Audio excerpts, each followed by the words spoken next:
Hello, everybody. Welcome to Do You Make Music? I'm your host, Ayden Herold, and I'm so happy to have you here listening to us and this nice little show we got here.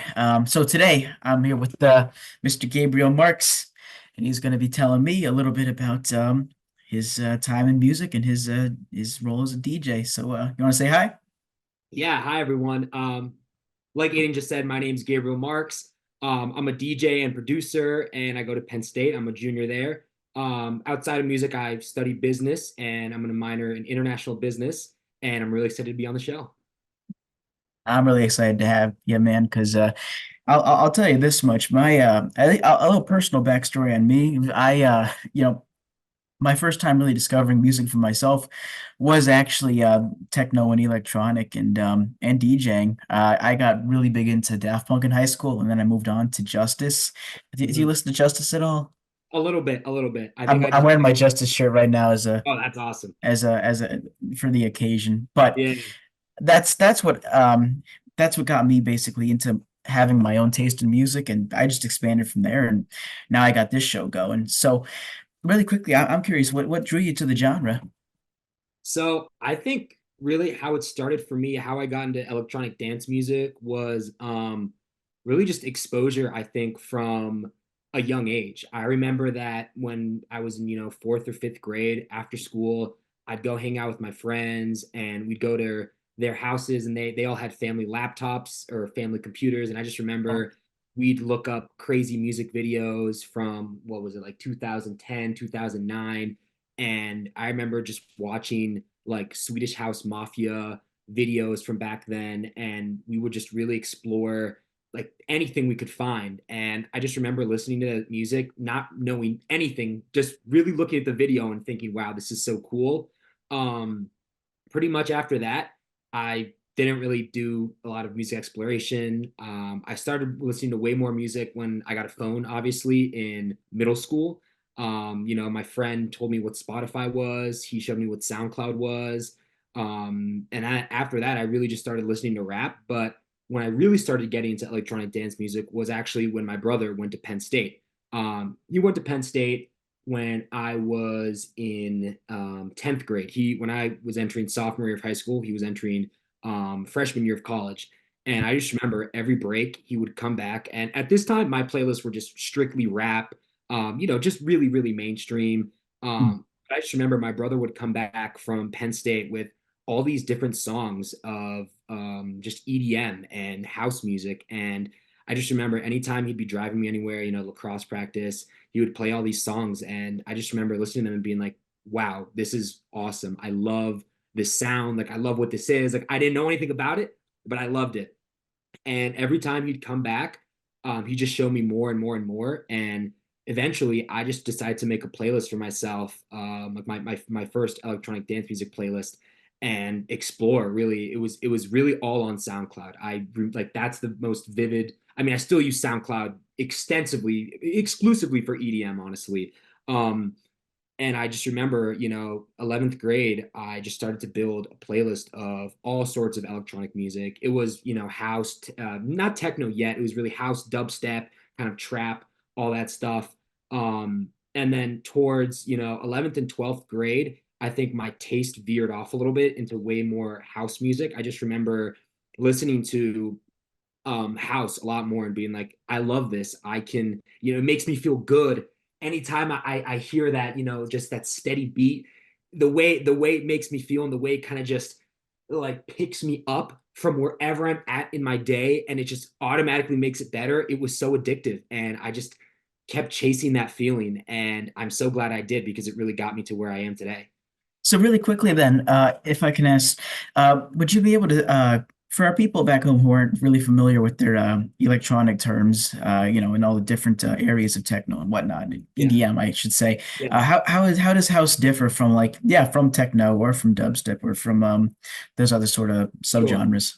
So, EDM, the best way I can describe it is any form of electronic music that you can dance to. Really, just any form of electronic dance music. That is the genre. So, EDM has a lot of subgenres, and one of those, well, many of these subgenres. One of them is house, one of them is techno, there's dubstep, there's kind of more trap and bass, there's drum and bass, there's jungle. How house differentiates itself in the electronic dance music scene is it's usually a four on the floor beat. So it's like similar to techno, but I'll get to that a little bit. But house is four on the floor, usually just a steady kick drum throughout the entire song with some breaking points, usually two, three drops depending on the song, hi-hat on the off beats, and then a clap on the seconds.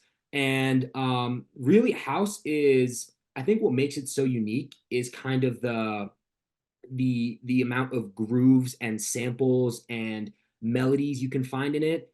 House was created really in the mid 1980s towards the late 1980s, and it actually came from disco. So originally, what happened in the 70s was it was this huge kind of disco.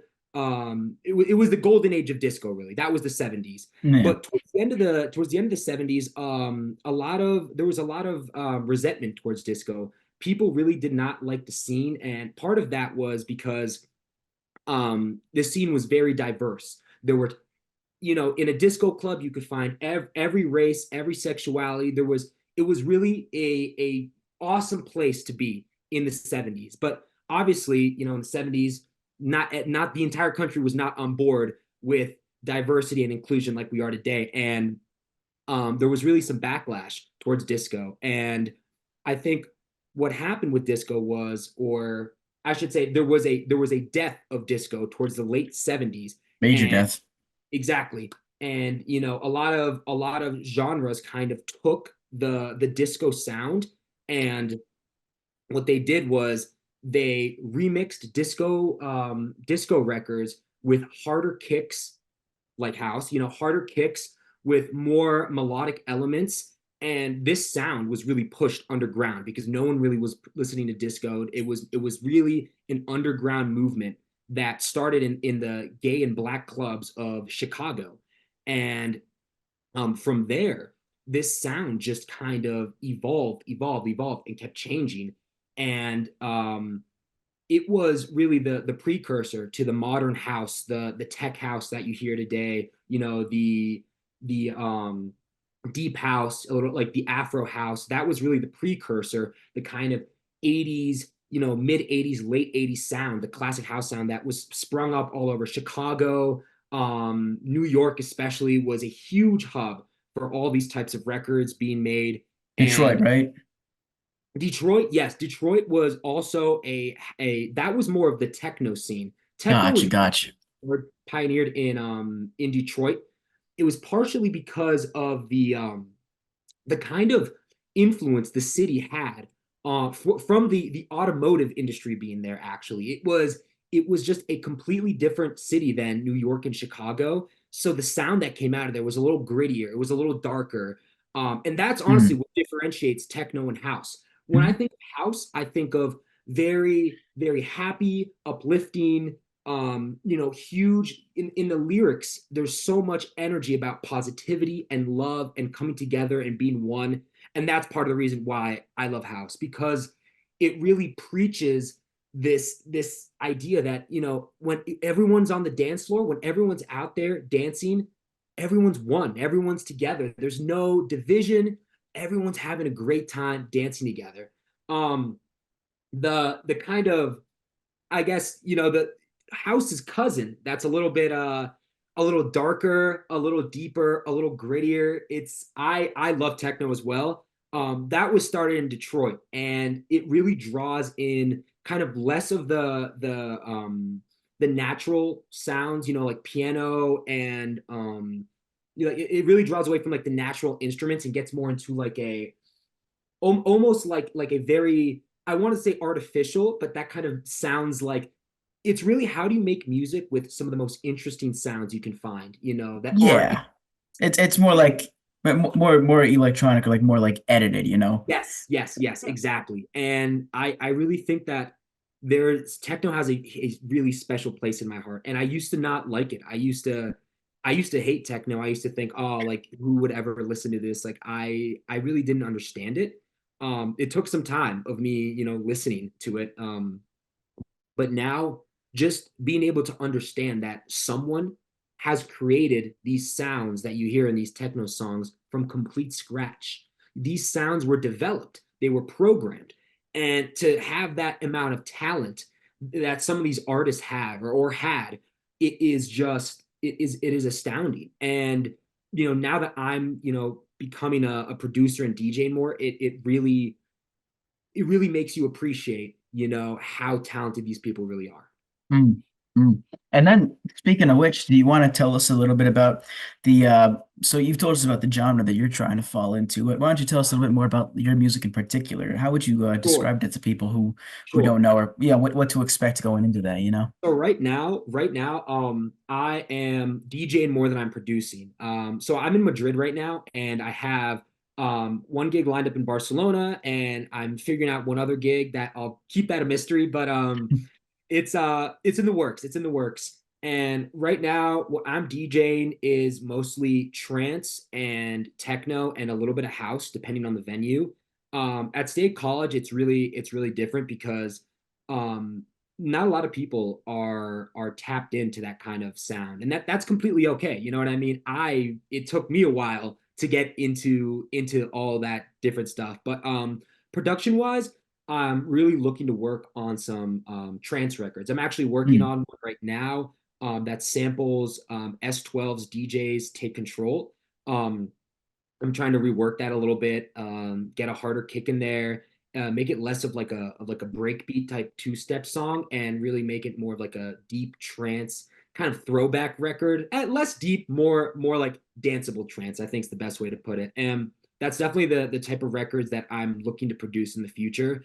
I really love the danceability of trance, and I just realized that I should probably explain what that is. So trance is it's essentially if techno and house had a love child. It is a um, subgenre of electronic dance music that's usually a little faster than house, so it's probably 135 to 140 beats per minute.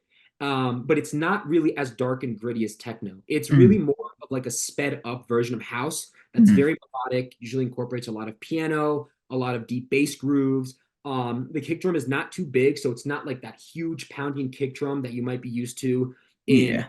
in techno, but it's really going to be more of a melodic kick that'll keep you dancing and keep you smiling. And I think just really having like that's the techno speed, but house's melodic elements is really attracted to me.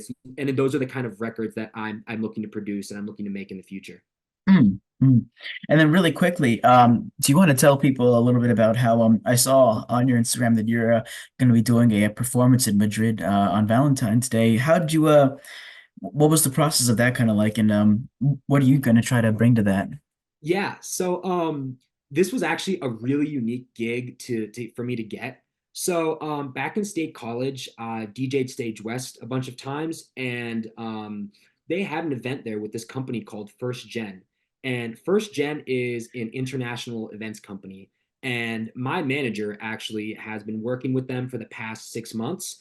And they actually contacted my manager because they knew I was in Spain studying the semester, and they asked if I wanted to play Barcelona. And of course, I was honored to play Barcelona. I'm really appreciative to have this opportunity. I really appreciate the people that I'm working with right now. They all work hard to get gigs and to make sure that local DJs have a place to play their music.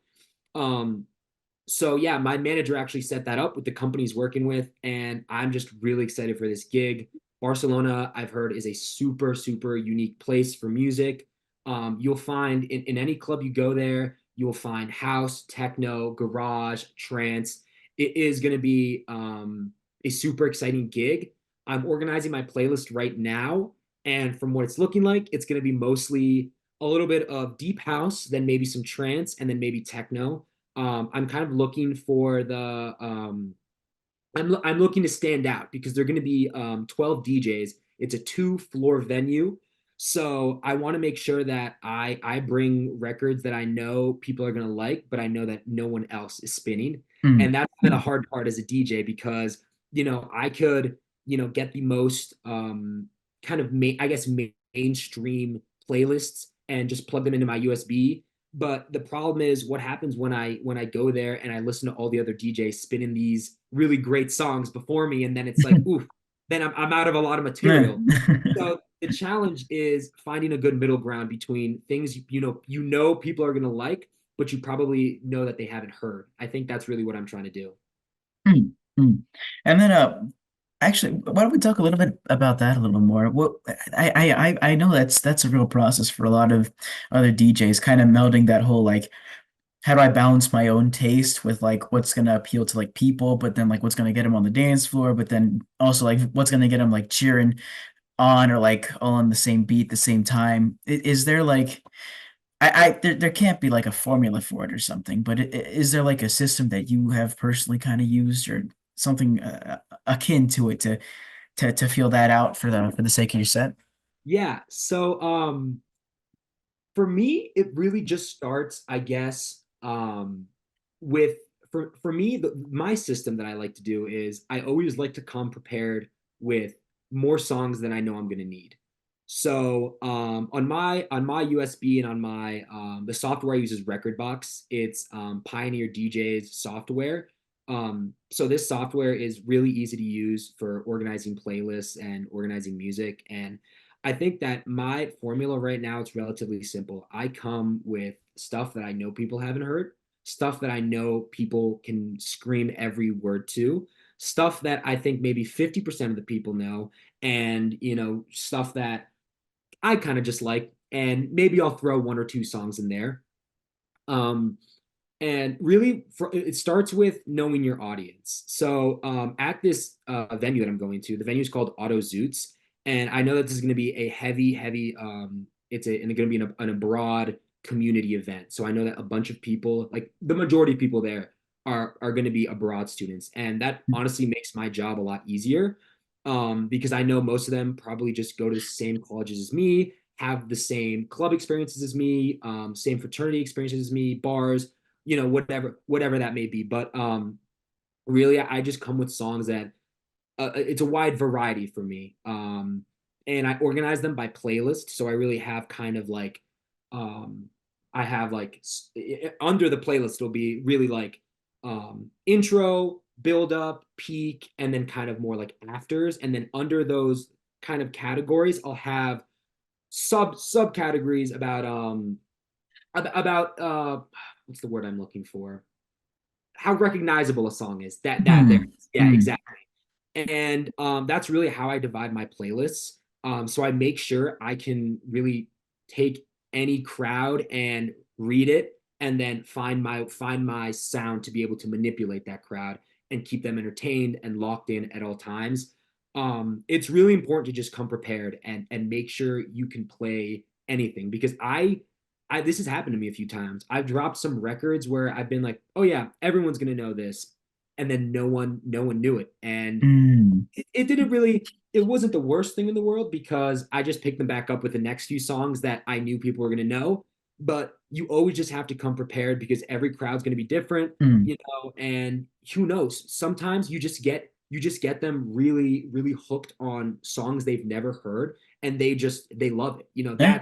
That's honestly some of the best one of the best times that actually happened to me was Stage West, during the Christmas bar crawl. I remember I was just playing my regular songs, and then I dropped like a sneaky house song that I didn't think anyone really was gonna vibe with. I just wanted to test the waters. A lot Yeah. of it is just testing how the crowd reacts, and they loved it. So I just decided to kind of keep that energy going, and it turned out great. So really reading the crowd. That's the Oh yeah, no, I'm sure. And then I guess without getting super technical with it, but does the software that you use, the equipment that you use, allow you to kind of be flexible with that sort of stuff and like pivot on a dime if need be? Like, you put something on, you see the crowd, okay, crowd's starting to not vibe quite as well with it, and you can just pick back up with something else immediately, or it doesn't lock you in for a little while. Yeah, so usually the software that I use on my computer called Rekordbox is not only a music library, but it also allows me to DJ on, well, I'll actually show you, I have it right here. Oh This is sure. my Ah. this is my primary that I have. This is a DDJ FLX4. Hmm. And what I do with my computer is I connect it to that board, and it allows me to mix using the software. Um, I, however, don't use my computer for big gigs. So usually for big gigs at clubs, same at Stage West, you use these. They're more it's more professional gear called CDJ 3000s. Those are the turntables, and then usually a 4-channel mixer called a DJM. Sometimes they have a 6-channel mixer. Usually there's a V6, a V9, and a V10, I believe. I might be botching those. The mixers are all over the place, but these professional mixers, what you do is you bring a USB with your music organized. So I use Rekordbox to organize my music library, and then I export it from Rekordbox to my USB.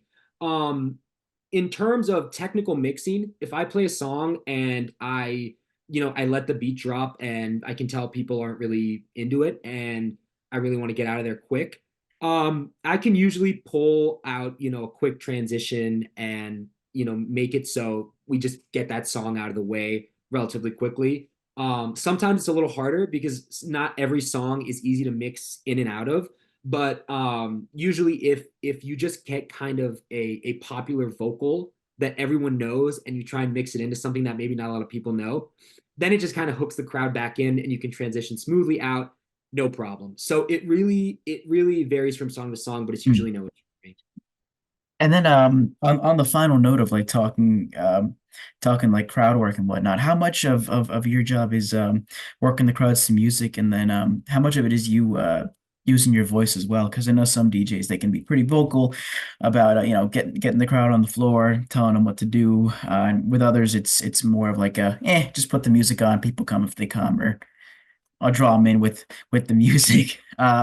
What's your style? Um, so I have personally never really been a big mic guy. I've been offered a mic a few times, and every time I think about it, and I'm like, I mean, I could use a mic, but it's not really my style. I think is the better way to put it. But I think it has a time and a place. Mostly in the sense of communicating to your audience really who you are at like this. If you know I think for my bigger gigs, if I'm offered a mic, I think I'm going to start taking them because I've started to go to more EDM concerts, and I've kind of seen how these bigger artists really use the mic, and it's not exactly it's very minimal mic usage. So usually I'll give an example actually. So I went to this artist concert called Odd Mob, if you know him. So he does Losing Control. He does Bees. He does a bunch of other popular stuff. Um, he's a huge kind of like he's a bass house DJ. He loves his bass. He loves kind of like a techno-y sound. I loved his concert. How he used the mic was very, very, very. I think he did a great job with it. It was very, very unique. So he used the mic to introduce himself at the beginning of the set. He used it to signal when he was kind of transitioning from one style of music to another, which I thought was great because that really got the crowd excited. So about an hour, I'd probably say about 2 hours and 30 minutes into a set, he kind of transitioned from his more famous songs to a little more of his unreleased songs, and that honestly got the crowd so enamored. It was everyone Mm. was excited when he was like, "This is some of my unreleased music. We're gonna speed things up a little bit." So he upped the tempo on some of his songs, and it was phenomenal. The crowd went nuts, and then he used kind of that same indicator, on the mic. I'm telling people he was transitioning when he started playing more drum and bass, and everyone just went nuts over that. And he had some really good crowd banter.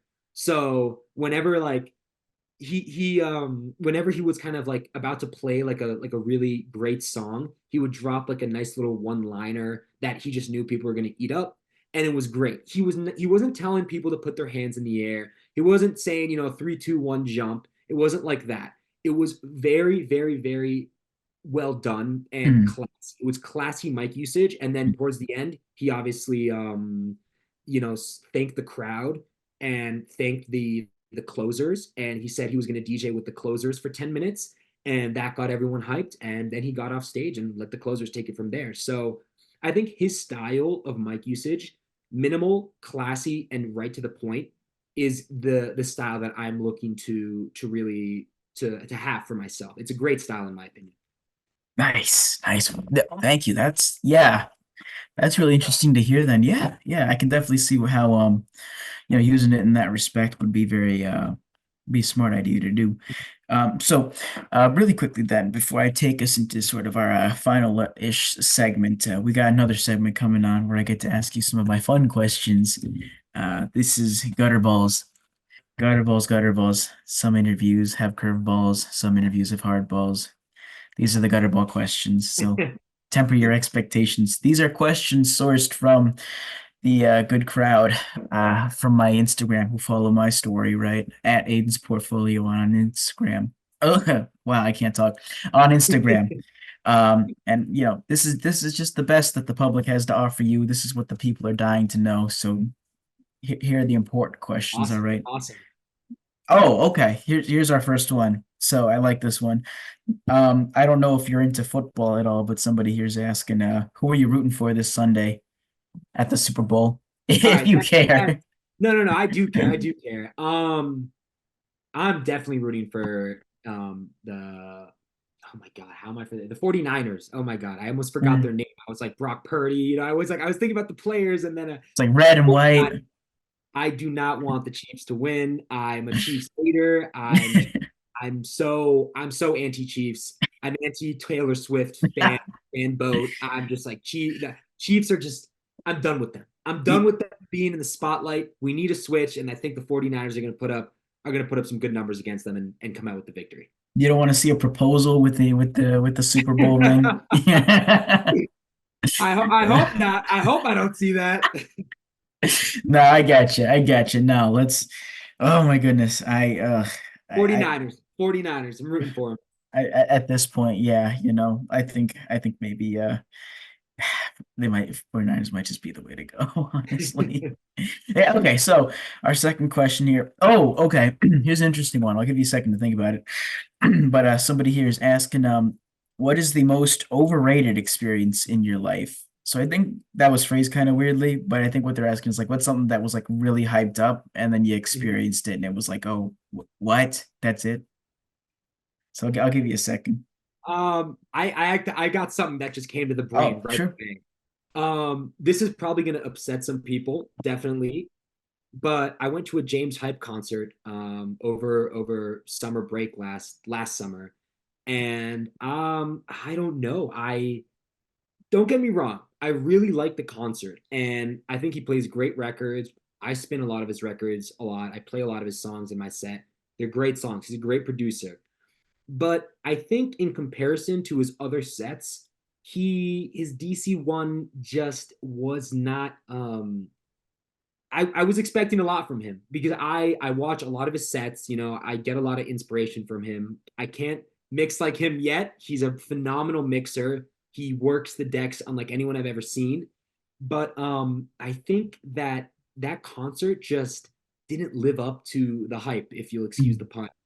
It was a good concert. It was a good concert, and I heard a lot of songs that I liked. He played a lot of great mashups. He really used some techniques that I was wowed by, but it really wasn't like any of his Get Closer sets. It wasn't like any of those sets I saw on YouTube. I think what the issue kind of was is that concert was towards the end of his North America tour, and I could Um, he was exhausted. He was very, mm, very tired because he had been touring for a really long time, and he goes all out. He leaves his energy on he leaves all his energy on the decks, and he really didn't.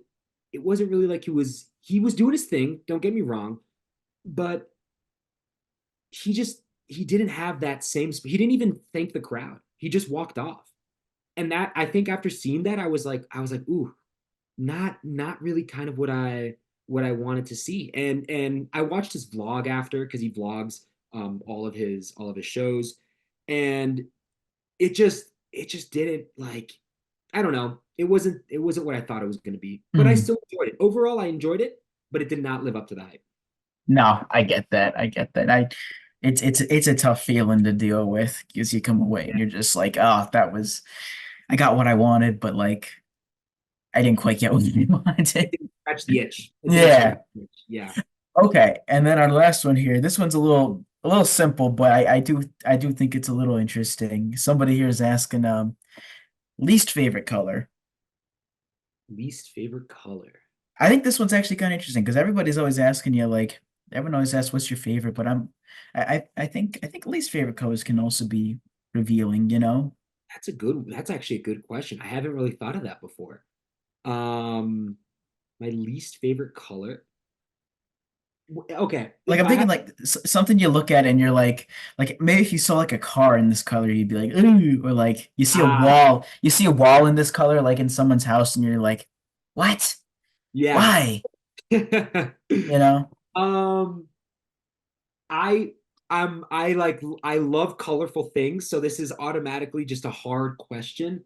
I think ah I really am not the biggest fan of like the Vineyard Vines color schemes. So not really Hmm. a big fan of the flamingo pink, or like the kind of like pastel blues and greens that they use. Um, but if they were every color in my opinion has like a time and a place. So that's Hmm. hard, but I'll go with flamingo pink. I'm not really the biggest fan of. Hmm. All right, all right. Well, then that brings us to a close of this here segment, and then we can start rolling into our little finale here then. So before we wrap and whatnot, are there any just final words in general about DJing or about your music or even about yourself that you want to add for the good public listening back home?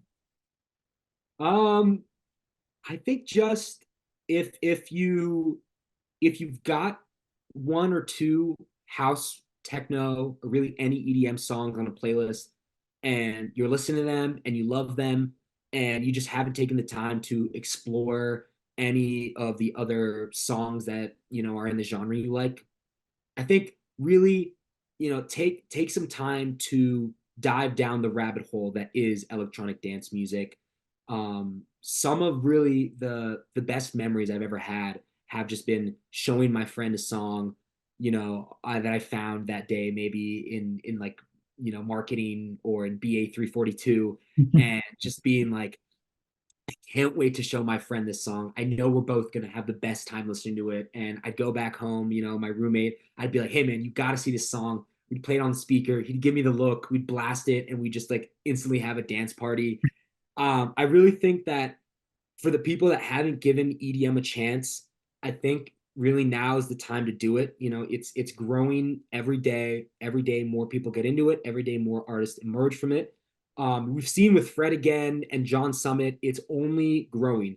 So give EDM a chance if you haven't. I think you won't regret it. Yes, yes. And COVID's over, so you can afford to get out there now too. Exactly. Exactly. Yeah, okay. Okay. No, that's great. That's great. Before we get into where we can find your music also, I'll ask, are there any shout outs you want to give to anybody back home? You know, family, friends, manager, anybody at all? Definitely have to give a shout out to my manager, Brennan Grossman. He's also abroad right now. He's studying in Florence, but he never forgets to send the emails, try to connect me with venues, all that stuff. And his hard work is really paying off. And he's been a really great manager so far. And I can't thank him enough. Also, want to thank my brother for introducing me to such a great genre and always pushing me to do what I love and try and DJ and produce more. So, yeah, I really, really want to thank those two people for honestly putting me in the spot where I am today. You see, I'm glad it worked out for your older brother because we have the same age gap, except I'm the older brother. My little Ah, my little bro, I'd be playing stuff in the car. He was not a fan. He went the other he's direction. got time still. He's got time still. We'll see. We'll see. Hopefully, fingers crossed. But yeah, okay. With that said, then where can we find your music? And is there anything coming up in the immediate future we should be on the lookout for? Yeah, sure. So you can find my music on SoundCloud at Gabriel the DJ. I'm on Instagram at Gabriel the DJ, on Twitter or X at Gabriel the DJ. Um, yeah, so I have a gig next weekend at Auto Zoots in Barcelona. Tickets are in the link in my bio if you're studying abroad there. I've got some more shows getting lined up. You can stay tuned with updates on my Instagram. And yeah, that's pretty much where everything is. Great, great, great. Thank you very much. And then I will just lead us right into our wrap up then. Thank you, everybody. If you're watching this video on YouTube or listening to this audio, also on YouTube, probably. I appreciate all of you listeners. If you are an artist and you want to be on the show, or if you know an artist who would possibly want to be on the show, you can find all of the application forms on Instagram at Ayden's Portfolio. That's AYDENS Portfolio. And I just want to say thank you so much again for listening. Have yourself a great week, a great weekend, a good evening, a good morning, a good afternoon, good midnight. I don't know. Whenever you listen to these, have a good one. So thank you very much. Goodbye. And you want to say adios there, Gabriel? Yeah, thank you so much for tuning in. Go on, any artist considering podcast with Ayden, definitely do it. It was a great time. You're too kind. You're too kind. Take care, y'all. Ciao.